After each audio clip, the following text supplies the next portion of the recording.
this is the moment of greatest peril for Rishi.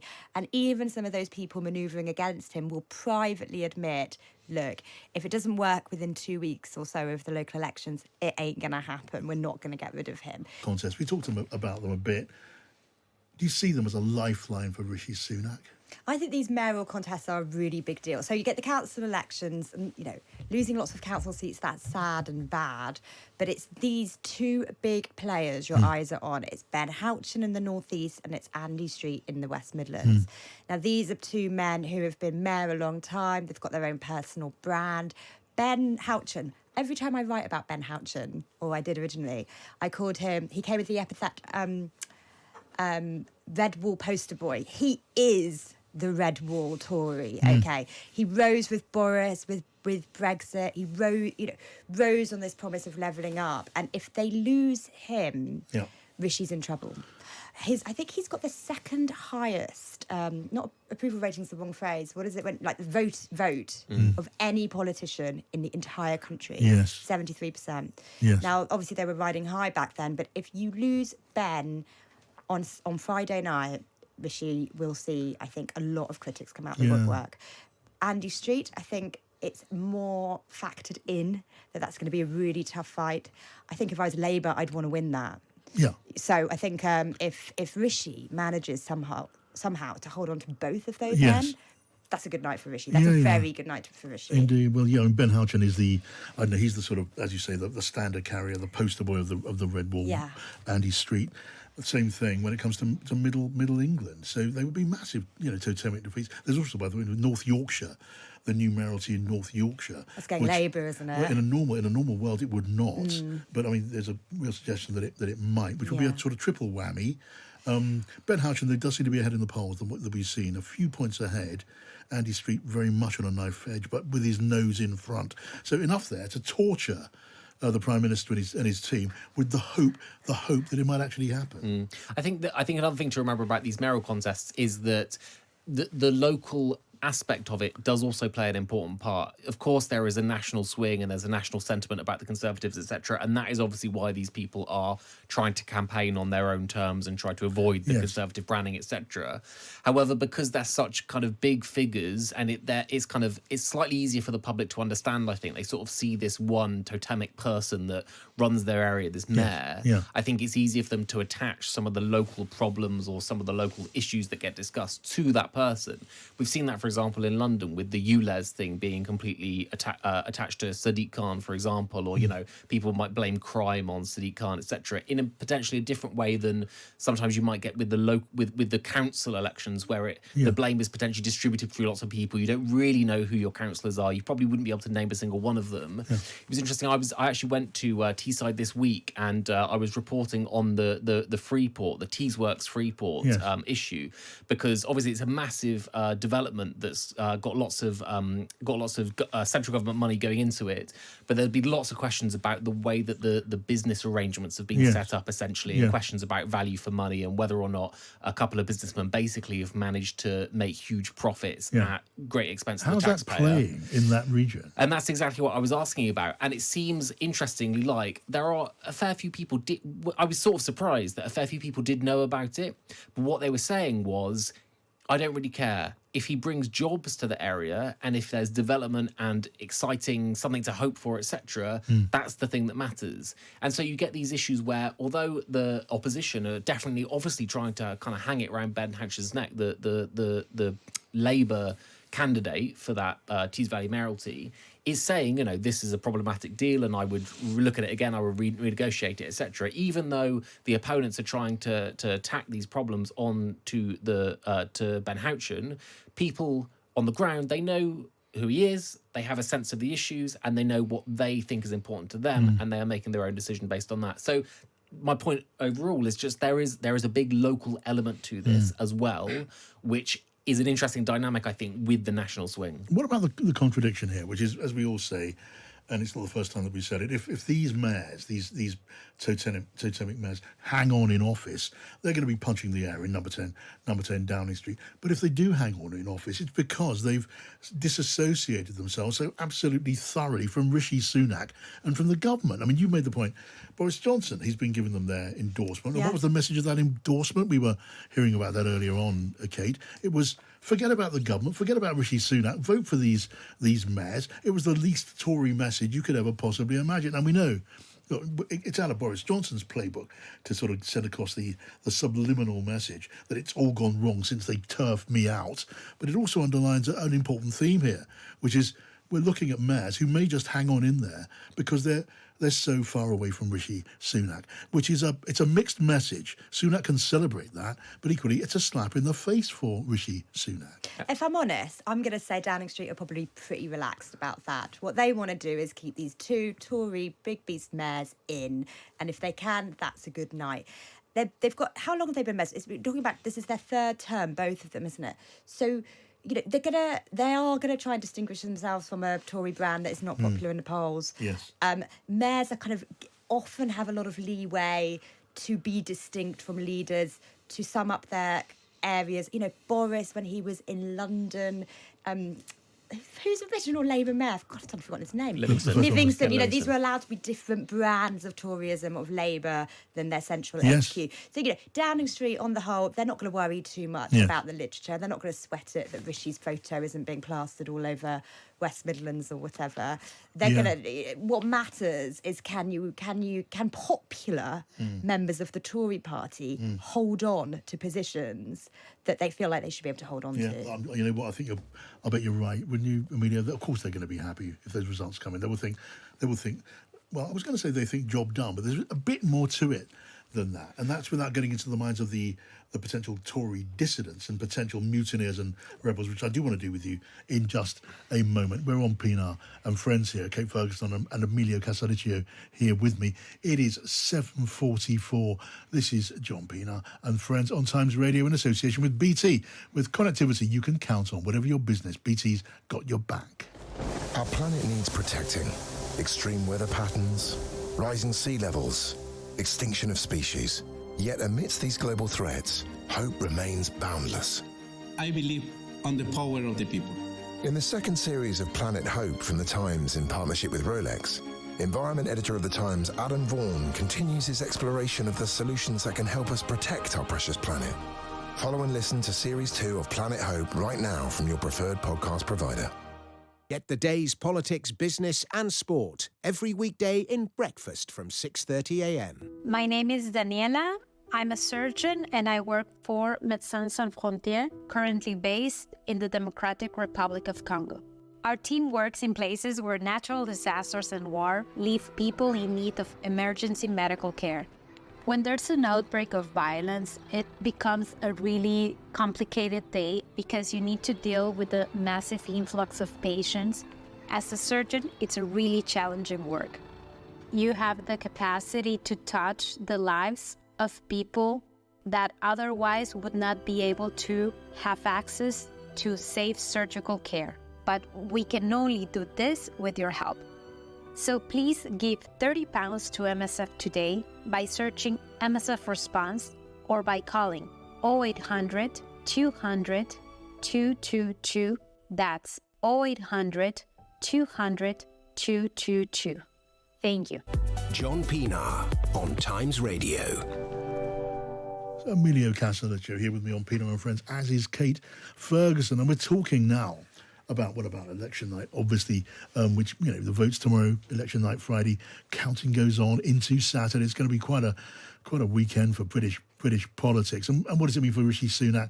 Well, look, we've said before, if those mayors hang on, those Tory mayors, they don't call themselves Tory mayors too often, but Tory mayors in West Midlands and of course on Tees Valley, they hang on. They're going to be so happy in Downing Street, but Emilio and Kate, what about those potential rebels, the mutineers? And I was saying they're going to look at these mayoralties. They're itching to do it. If they get half a chance, they're itching to do it.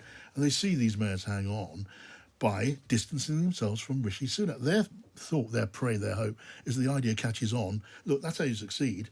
by turning your back on Rishi Sunak. They're not going to be easily shaken off the scent, are they? So everyone that's been writing about the plot, the rebel MPs, always this has been the dot on the horizon. What happens at the local elections? This is the moment of greatest peril for Rishi. And even some of those people manoeuvring against him will privately admit, look, if it doesn't work within 2 weeks or so of the local elections, it ain't going to happen. We're not going to get rid of him. So this is the moment where the knives come out. So for them, it all hinges on, does it look like a bad enough night to cause panic? To cause panic. Will other MPs come out of the woodwork and publicly call for his head? Will those letters go in? I think it's 53 letters we need for a no confidence vote. Look, I don't think Downing Street expect the letters to hit there. The big thing to watch out for is if Ben Houchen doesn't win. If Ben Houchen doesn't win, then every Tory MP will be feeling adrift. And that will be really the moment of greatest peril for Rishi. How big, in talking to these backbenchers, Emilia, I mean, how sharply sharpened is their predatory instinct for this? How desperate are they to get it going if it's all they can? Well, I think there's a big debate going on right now between lots of the MPs about this toss-up, right? Is it worth it? Is it even possible? Some of them, there are I think, a relatively small number who have incredibly sharp knives. They are desperate to do it and get it done, etc. The problem for them is that their number is fairly small. I think too many MPs. Do you get any sense of how many we're talking about? I think in the fewer than 20. I think fewer than 20. I think that it's a small group, I think, making quite a lot of noise in the press. And I think that the problem is even some who I think wouldn't mind think that it's too late or think that it's a too big a risk because we're going to look silly or we're going to look chaotic again doing this again before the general election. It's such a massive roll of the dice to do it. And I think a lot of people are going to be too cautious. And at the same time, they're going to have, if Andy Street wins, if Ben Houchen wins, even if those mayors win using with a kind of opposite brand, Downing Street is going to immediately try and brand this as, oh, well, no, it can be okay. Potentially we can cling on. Potentially we can turn things around. There's better economic data coming just around the corner. The waiting lists are started to go down. Look what's happened with Rwanda. We just need to let that stuff bed in, and they will be on kind of spin overdrive to make sure that number of MPs that are willing to wield the knife doesn't grow. Yes. And it has. We are in the situation of looking at the West Midlands and Tees Valley almost as if not very much else matters, And I don't know if it goes the way that Downing Street want it to be, it's going to be a bit of a coup because I can remember. I'm old enough to remember that local set of elections when Ken Baker was chairman of the Conservative Party. He managed to get the entire lobby, of which I was a part then, to focus on the results in 2 London boroughs, Westminster and Wandsworth, famously. And they were always looking reasonably good shots for the Tory party. But Ken Baker encouraging the lobby sort of hive mentality to think it's all about them. And when they were duly held by the Conservatives, then triumph for the Tory party. And Ken Baker has been dining out on that ever since. It's how I successfully managed the feral beast, which is the British lobby at Westminster, and got them on the set that I wanted them on. And it may be the same thing happening here again. You have to rate any man that can beguile the lobby like that, don't you, John? Yes, I mean, a good example would be the Yorkshire. It's a new mayoralty, the North Yorkshire one. Now, as you pointed out, I think earlier, in normal peacetime, you might expect that to go Tory. It's quite kind of leafy shire. It's Rishi's backyard. We've basically counted it in as a sure thing for Labour. It's Labour. Labour are busy trying to expectation manage Ben and Andy. Meanwhile, Tories are expectation managing us in Yorkshire. The whole thing is kind of chaos. I just think the reality of this set of election results is there's 2 blokes who are Tories that anyone's ever heard of. And it's Ben Houchen and it's Andy Street. And they kind of speak to the kind of Toryism that was on the rise last time they won an election. So that's kind of why it cuts through more. I mean, just the fact that we're having this conversation in the terms in which we're having it shows that we're part of what is now this hive mind. Yes. Okay, because if these mayors hang on, they will be anomalous results. They will not be indicators of what the country says. They won't even be indications of what they think in the West Midlands and Tees Valley, because when it comes to those areas, come general election time or in the surrounding, local authorities, you would imagine the wind that we can see blowing so strongly will be the wind that is still blowing so strongly, which is why, at the end of all this local election rock and roll, there will be a calculation which is called the projected national share. When you get the guru of gurus, John Curtis, looking at all of the results and coming out with an official figure on these results, all of them, the councils, the commissioners and the mayors, they add up to what would be a share of the vote in a general election. And it's like a super poll, and it's about as strong as it could possibly be. And when that number comes in, if that number is around, a 20-point lead for the Tory party, or the Tory party slipping down below 20 points, I don't think you're going to see Reform necessarily showing strongly in any projected national share. But that's the figure that arguably we should all be really focusing on, Kate. Yeah, I mean, exactly. You could be in a kind of perverse situation where you keep your two big beats and everyone's chalking it up as a massive victory. Do you have momentum? And the projection is still total bloodbath. Yeah. Labour sweeping in with a massive majority. Yeah. Look, I think if any victory that night, Team Rishi, they're going to be holding on to that tightly. Yeah. What's the mood in Number 10? You talk to them every single day, and I know that there's a mood and there's a mood. There's the public face, or the public face they show in private, to the likes of us. So how do you read it? Well, I think actually a few weeks ago, the mood in Number 10 was grumpy. I'm not going to lie, it was pretty grumpy. Now they're feeling like they've had a good couple of weeks, and they have. They've got the Rwanda stuff through. They were happy with the welfare announcement and how that landed. They feel like they've been on the front foot for probably a week and a half, and it's been a long time since they've been on the front foot that long. Sorry, can I just go back slightly and make an interesting make a point about what you were saying about the national swing as well? What was interesting when I was in Teesside was that even though there was this big debate about Ben Houchen, the Labour people that I spoke to were pretty confident that all the relevant seats were going to go to Labour at the election. So, for example, Redcar, which is currently Conservative, Jacob Young, or Hartlepool, which obviously the Conservatives won in that by-election. I think there's quite a confidence that no matter what happens with the mayoralty, those seats will flip to Labour either way. And similar, actually, I went to Burnley, which is also there's an interesting local dynamic going on with the council where Labour might not necessarily manage to take the council back. It's a kind of a long story, but they lost the council through some big split about Gaza. Again, though, it's a Conservative MP in Burnley, but again, Labour are quite confident that they should be able to take the seat back at the election. Yeah. So you're absolutely right. This whole thing about Andy Street or about Ben Houchen or whatever, if you're looking at it from a wider national general election sense, it's completely almost kind of irrelevant.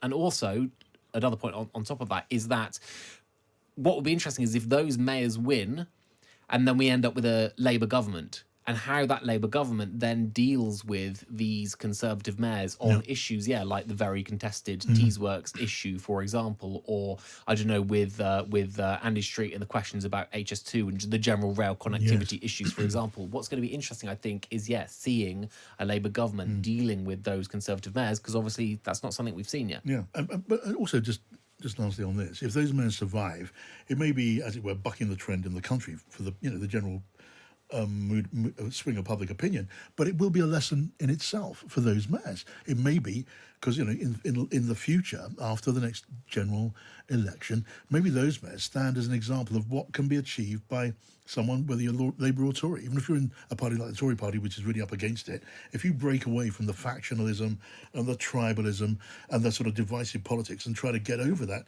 you can actually succeed. And there are going to be voices in the Tory party, because the battle for the soul and idea of the party, who are going to learn that lesson and say, look, let's just take this on. 100% agree. If you see Andy and Ben carry on as the mayors and you see the bloodbath to the Tories at the next election, which everyone is currently predicting, then Andy and Ben are going to be huge voices inside the Conservative Party, helping to shape the future of the Conservative Party.